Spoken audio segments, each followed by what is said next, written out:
साथियों good morning. मैं रवीन खान आपका दोस्त और आप लोगों का मोस्ट वेलकम करता हूं इस प्रोग्राम में। आज का जो मेरा टॉपिक है वो जुड़ा हुआ है यूएलएक्स कॉइन यानी अल्ट्रॉन कॉइन के प्राइस से। बहुत सारी क्योरीज हैं इस बारे में कि ये प्राइस डाउन क्यों हुआ और ओवरऑल मार्केट ऊपर है, अल्ट्रॉन का प्राइस डाउन फेज में क्यों है। ये सारी चीजें मैं आपको डिस्कस करूंगा मेरे ओपिनियन के हिसाब से। और मैं रिक्वेस्ट करता हूं कि आप लोग इस वीडियो को पूरा देखें और उसके बाद में मेरा एक डिस्क्लेमर मैं आपको देता हूं, बिकॉज ये जो डिस्कशन हम लोग कर रहे हैं, ये जो वीडियो आपके सामने मैं शेयर कर रहा हूँ, ये जस्ट एक इन्फॉर्मेशन वीडियो है। Because I am not a financial advisor, but ये क्रिप्टो करेंसी से जुड़ा हुआ सब्जेक्ट है, इसलिए मैं पहले से अवेयर कर दूं। यहाँ पे लॉस और प्रॉफिट दोनों चीजें होती हैं। अपने रिसर्च के आधार पे ही यहाँ पे आप अपने आप को इन्वॉल्व करें। अब मैं आपको बता रहा हूँ यूएलएक्स कॉइन के प्राइस के बारे में। राइट नाउ यूएलएक्स कॉइन का प्राइस चल रहा है 0.03176, यानी करीबन 3 सेंट के आसपास ये प्राइस चल रहा है। अगर 24 घंटे की बात करें तो 2.67% ये डाउन है। अगर 7 दिनों की बात करें तो पिछले 7 दिनों से अब तक ये 8% डाउन है। और पिछले एक महीने में इनका 21.60% प्राइस ड्रॉप आउट हुआ है। और एक साल के अंदर करीबन देखा जाए तो 74% ये डाउन हो चुके हैं। लेकिन ओवरऑल की बात करें तो अभी भी ये 9.79% अपने स्टार्टिंग प्राइस से ऊपर है। स्टार्टिंग प्राइस यानी जो कॉइन मार्केट के पे लिस्टेड होने का प्राइस है, मैं आपको थोड़ा सा समझा देता हूं। क्योंकि जैसा कि आप जानते हैं, यहाँ पे इनका स्टार्टिंग प्राइस जो है ओवरऑल अभी ऑल टाइम लो आज इनका जो रहा है वो 0.03141 है। लेकिन इससे ज्यादा अच्छी चीज पता है क्या है कि अभी भी ये अपने स्टार्टिंग प्राइस से ऊपर है।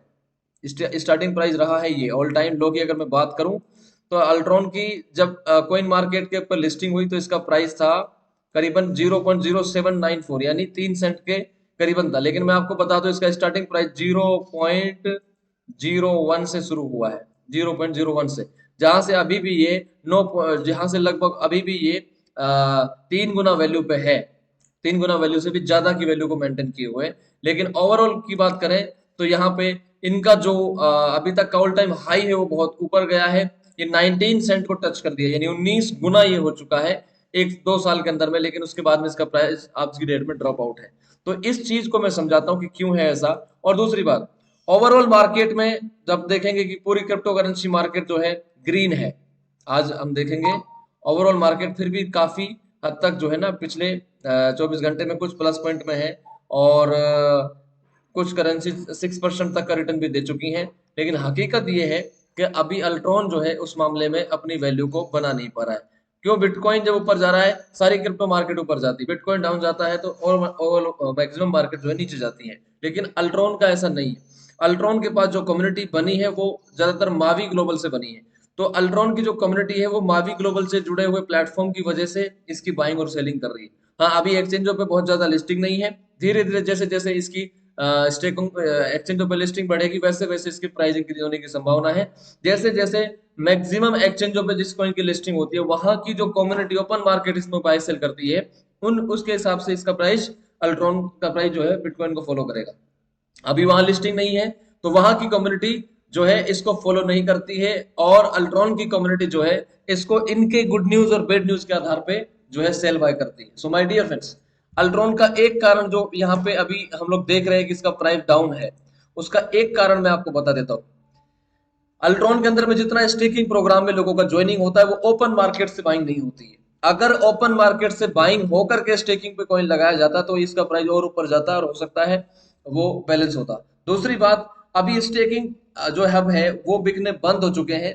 तो इससे कोई फर्क नहीं पड़ता। लोगों को लगता है कि स्टेकिंग हब बंद हो गए तो इसकी वजह से प्राइस ड्रॉप आउट हुआ, नहीं। ये अल्ट्रॉन का जो अभी तक प्राइस बढ़ा है उसका मैक्सिमम जो सपोर्ट है, मैक्सिमम जो कारण है वो ये 30% बाईबैक है। 30% बाईबैक की वजह से अल्ट्रॉन का प्राइस इंक्रीज हुआ है। क्यों? क्योंकि मावी ग्लोबल में स्टार्टिंग फेज में बहुत अच्छा क्राउड बना। इनिशियल फेज में कॉइन को लोगों ने बाय करना शुरू किया और धीरे धीरे करके हमने देखा कि 30% डेली जितना कमीशन लोग कमाते थे उसका 30% जो है डेली बायबैक होता था। लेकिन क्या हुआ कि जब से लॉटो डे को लेकर के रेवेन्यू स्लो हुआ, जैसा कि हम जानते हैं कि लॉटो डे एक रेवेन्यू प्लेटफॉर्म है। अभी यहाँ पे 3 गेम लाइव, अगर इनका जैसे आप मान के चलिए आपके पास $1500 का पैकेज है और आपके टिकट सेल नहीं है तो आपका पे आउट भी बहुत कम आएगा। लेकिन जैसे जैसे ये बढ़ेगा, जैसे जैसे टिकट सेल बढ़ेगी, जैसे जैसे प्रिडिक्शन मार्केट और भी गेम बहुत सारे आएंगे तो ये आपका डेली का रेवेन्यू बढ़ सकता है। लेकिन अभी इस काम में मावी ग्लोबल की जो है ढील हुई। सेलिंग तो बहुत बड़े लेवल पे हो गई लोटो डे की, लोगों को उम्मीद है बहुत थी कंपनी से, लेकिन इसने इसकी जो मार्केटिंग है वो बहुत लेट शुरू की। अगर जो मार्केटिंग अभी ये करने लगे हैं, इसको 1 साल पहले करने लग जाते अच्छे से, तो अब तक एक अच्छा खासा रेवेन्यू पहुंच सकता था। लेकिन ये इनका एक बहुत बड़ा माइनस पॉइंट रहा कि ये लॉटोडे के लिए मार्केटिंग टाइम से नहीं कर पाए और डिले हो गया। फिलिपमी का लॉन्चिंग जो होना था वो डिले हो गया। इन कारणों की वजह से जो है, जो बाइंग प्रेशर था या जो कम्युनिटी की एक्टिविटी थी वो थोड़ी सी नेगेटिव फेज में चली गई। दैट्स वाई लोगों ने कॉइन को सेल करना शुरू किया और जो मैं बता रहा हूँ ये बायबैक कम हो गया। उल्टा एक और नेगेटिव पॉइंट मुझे दिखा इसके प्राइस को गिरने में, जब मावी ग्लोबल ने अभी 2 से 3 महीने पहले फिनअप का अनाउंसमेंट किया था, उसी दिन इसके बाईबैक में एक और चेंज कर दिया इन्होंने। वो चेंज क्या था? वो चेंज था ये, जो इससे पहले हम लोग बाईबैक देखते थे वो 70-30 का था। अभी जो बाईबैक देखते हैं वो 70-20 और 10 का है। 10% ही बाईबैक होने लगा। 90 दिन के प्रमोशन में रखा गया था, लेकिन ये एक बहुत बड़ा माइनस पॉइंट रहा, क्योंकि जैसे ही ये हुआ तो पहले ही एक तो कम्युनिटी का कमीशन बहुत कम बढ़ रहा था। ये 30% बाईबैक पहले से ही कम हो चुका था लोटोडे की वजह से। मैं इसमें लोटोडे की वजह मानता हूँ। प्लस में जैसे बायबैक कम हुआ उसके बाद ऊपर से इन्होंने 90 डेज का प्रमोशन और रख दिया कि अभी 10% ही बायबैक होगा, तो इसकी वजह से भी एक बहुत बड़ा डाउनफॉल आया। तीसरी एक और चीज मैं आपको बताता हूँ, मार्केट में ये अल्ट्रॉन की लिस्टिंग बहुत सारे एक्सचेंजों पे नहीं है, तो ओपन मार्केट की कम्युनिटी इसको बाय नहीं करती है। इसीलिए जो लोगों ने स्टेकिंग हवा निफ्टी लिया वो लोग सेल करने लगे। उनका प्रिंसिपल आज भी सेफ है, लेकिन वो अपने रिवार्ड को डेली सेल करने लगे। और अल्ट्रॉन एक डिसेंट्रलाइज्ड प्रोग्राम होने की वजह से सेलिंग और बाइंग को बंद नहीं कर सकता। सो इसीलिए थोड़ा सा हमें ये देखने को मिला कि यस, इसमें ये एक कारण हो सकता है, पहला कारण ये। दूसरा कारण क्या है कि ओपन मार्केट से स्टेकिंग नहीं है। आप जो कोइन स्टेकिंग में पैसा देते हैं या हमने जो स्टेकिंग में पैसा दिया होता है, वो जाता है कहां पर? वो जाता है अल्ट्रॉन फाउंडेशन पे और मावी ग्लोबल में। अब आप सोचो, अल्ट्रॉन फाउंडेशन और मावी ग्लोबल में वो पैसा चला गया, उसका सीधा ब्लॉकचेन पे कोइन मिल जाता है हमको, जैसे कि को ओनर्स को मिला हुआ है, कोर टीम को मिला, ऐसे हमें मिल जाता है। अगर वहीं पे उस कोइन को मार्केट से बाय करने का ऑप्शन दिया जाता, तो आप देखेंगे कि मार्केट से अगर बाय करते हैं तो बाइंग प्रेशर बढ़ता है पूरे 100% अमाउंट से बाय होने पर, और प्राइस इंक्रीज होते हैं। ज्यादातर कंपनियां इतना, जितना क्राउड अल्ट्रॉन में जितना पैसा अल्ट्रॉन लगा, इतना पैसा अगर किसी और प्रोजेक्ट में लगता तो वो न जाने कितने गुना हो जाता, कारण कि ओपन मार्केट से बाइंग होकर के स्टेकिंग पे लग रहा था वो। यहाँ पे ओपन मार्केट से बाइंग नहीं होती, सीधा अल्ट्रॉन ब्लॉकचेन पे बाइंग होती है, तो सिक्योरिटी के लिए अच्छा है। लेकिन क्योंकि हमें एक तरीके से उस ब्लॉकचेन पे हिस्सेदारी मिलती है, और ओपन मार्केट की कंपनियों में ब्लॉकचेन पे हिस्सेदारी नहीं मिलती। लेकिन यहाँ पे एक माइनस पॉइंट है कि वो कॉइन रिलीज होगा बहुत बाद में, उससे पहले जितने कॉइन रिलीज होंगे मार्केट में आएंगे। तो बायबैक करने का सिस्टम जो है वो बनाया था ये, लेकिन जब कमीशन जनरेट होना कम हो गया पिछले 6 महीने से, अगर हम देखा जाए या 1 साल से देखा जाए, तो 2022 की तुलना में और 2023 की तुलना में 2024 में लोगों के कमीशन उतने ज्यादा नहीं आए। इसकी वजह से बायबैक नहीं हुआ और उसकी वजह से ये प्राइस ड्रॉप आउट हो गया। अगर आज भी फिनअप की वजह से, फिनअप एक इनका नया प्रोजेक्ट है स्टेकिंग, लोटोडे और फिलिपमी की सेल क्लोज हो चुकी है, तो फिलिपमी अगर यहाँ पे सॉरी फिनअप फिनअप अगर यहाँ पे कम्युनिटी बनाने में अगर कामयाब हो जाता है, अगर इसकी मेंबरशिप बढ़ती है और इसमें रिटर्न्स बढ़ते हैं, तो लोगों की जो कमीशन है, जिसमें जो जो उनकी इनकम आती है, उससे बायबैक शुरू होगा। बायबैक शुरू होगा तो वापस से अल्ट्रॉन का जो प्राइस है वो इंक्रीज कर सकता है। ये चीज मैं आपको बताने वाला हूँ। और इसके अलावा अल्ट्रॉन के पास जो अलग से प्राइस बढ़ाने के साधन है वो क्या है? अल्ट्रॉन के पास इनका ब्लॉकचेन एक्सप्लोरर है।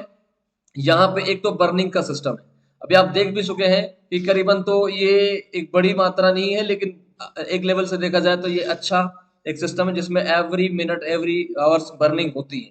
लेकिन अभी ये शुरुआत है, अभी ट्रांजेक्शन कम है।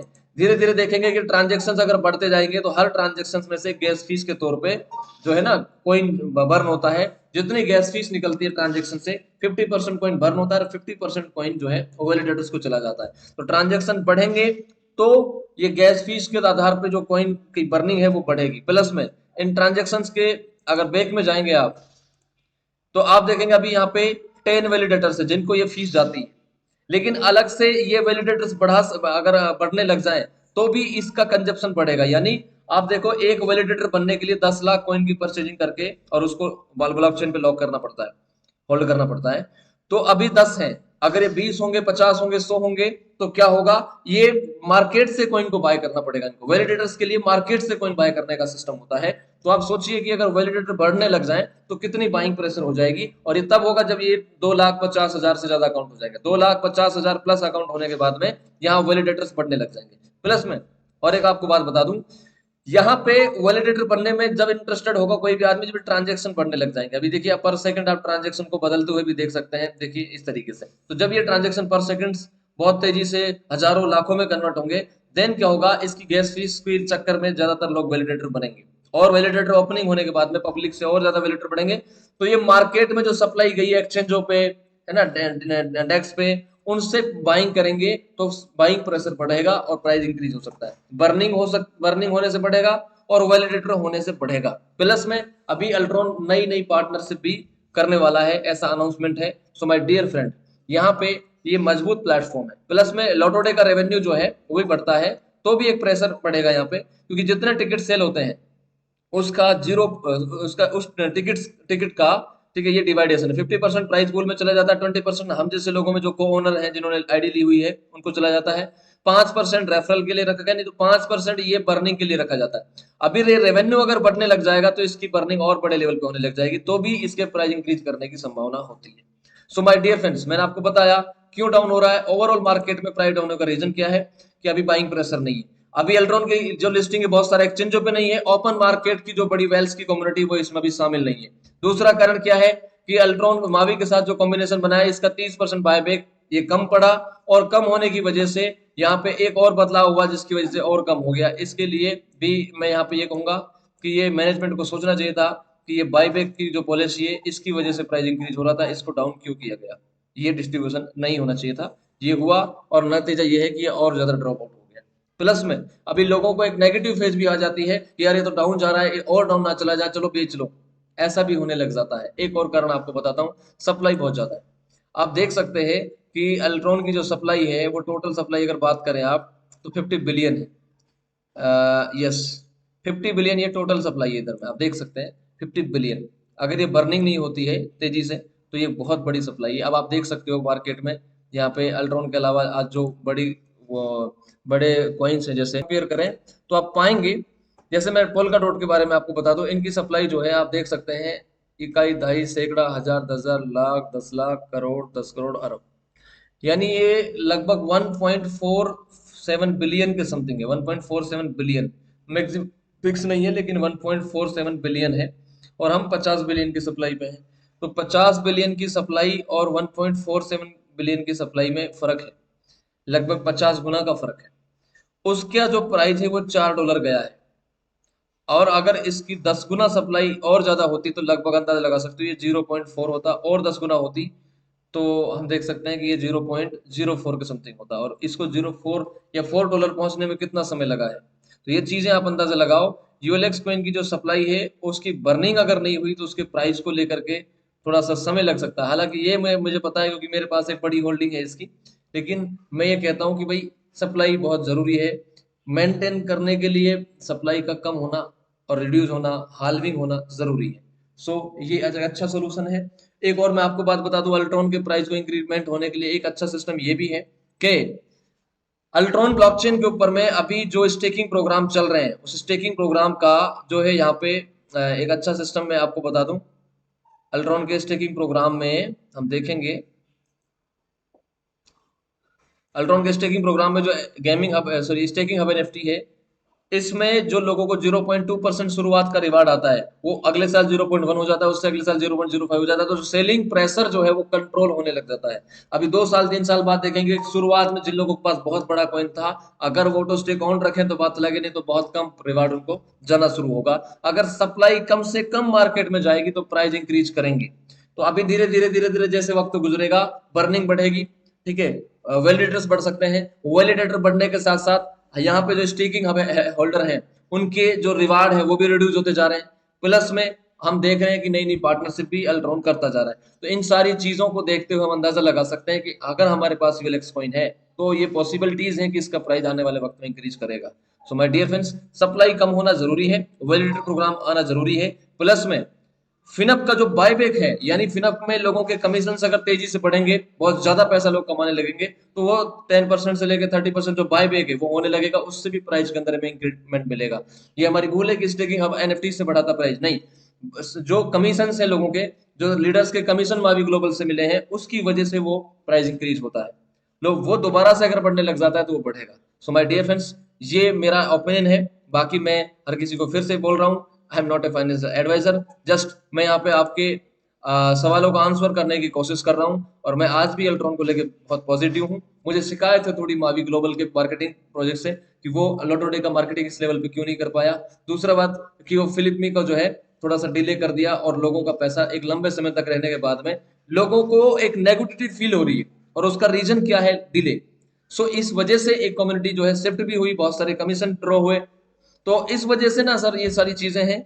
और अभी आपको बता दूं एक डर और मुझे लगा रहता है कि आज मावी ग्लोबल के पास में जब शुरुआत हमारी हुई थी, तो जो हम लोग यूएलएक्स की स्टेकिंग हमको विड्रॉ करते थे तो उस पर 1% के समथिंग विड्रॉल फीस थी, फिर 2.5% थी, अभी 7.5 है। अगर मावी ग्लोबल की ये फीस और बढ़ जाती है 10% या 15% बढ़ा देती है इसको, तो क्या होगा कि एक बड़ी होल्डिंग मावी ग्लोबल के पास जाएगी, जो ओपन रहेगी उसको वो कभी भी सेल कर सकता है। सो वो एक थोड़ा सा दिक्कत है। तो इस चीज को थोड़ा सा हमने एब्जॉर्व किया और उसके आधार पे वीडियो बनाई। So thank you. इसी तरीके से अगर आप लोग हमें कोऑपरेट करेंगे तो हम कोई अच्छी चीज आपके लिए इस बारे में जो भी रहेगा अपडेट रहेगा वो बताते रहेंगे। So thank you very much. Wish you the best.